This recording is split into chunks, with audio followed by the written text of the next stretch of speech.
હાલો મારા તે વીરની ગોદડું આમ પોપટ સરખી બોલી પંખી પ્યારા લાગે મારા તે વીરના મામાએ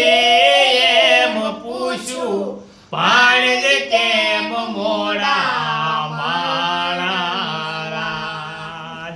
ધાંગધ્રા શહેરના આડાયો રસ્તા નોતા દીઠા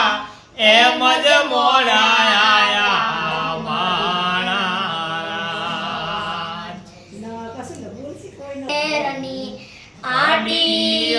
આડી બજારું નજરે નોતી દીઠી એમાં ભૂલા પડ્યા